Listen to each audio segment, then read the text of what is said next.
بسم اللہ الرحمن الرحیم۔ سامعین اکرام، آج کی اس ویڈیو میں ہم ایسی دعا سیکھیں گے جس کی برکت سے اللہ تعالی ہمیں ہر قسم کے خسارے اور نقصان سے اپنی پناہ عطا فرمائے گا۔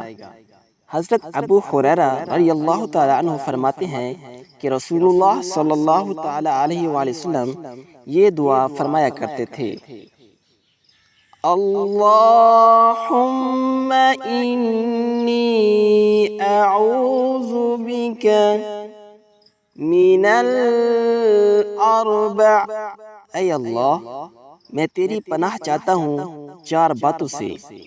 وہ چار باتیں کیا ہیں؟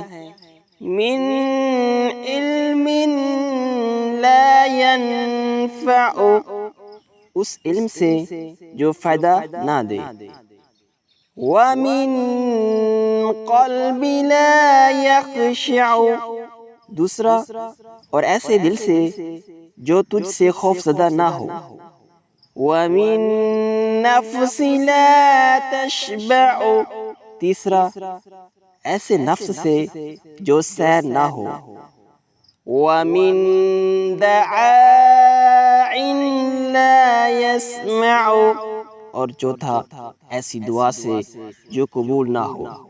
اللہ تبارک و تعالی سے دعا ہے کہ اللہ تعالی ہمیں اس پر عمل کی توفیق عطا فرمائے۔ سامعین اکرام، اس دعا کو سماعت فرمائیں اور اپنے دوستوں کو بھی شیئر کریں اور چینل کو سبسکرائب بھی ضرور کریں۔ اللہ تعالی ہم سب کا حامی و ناصر ہو، آمین ثم آمین۔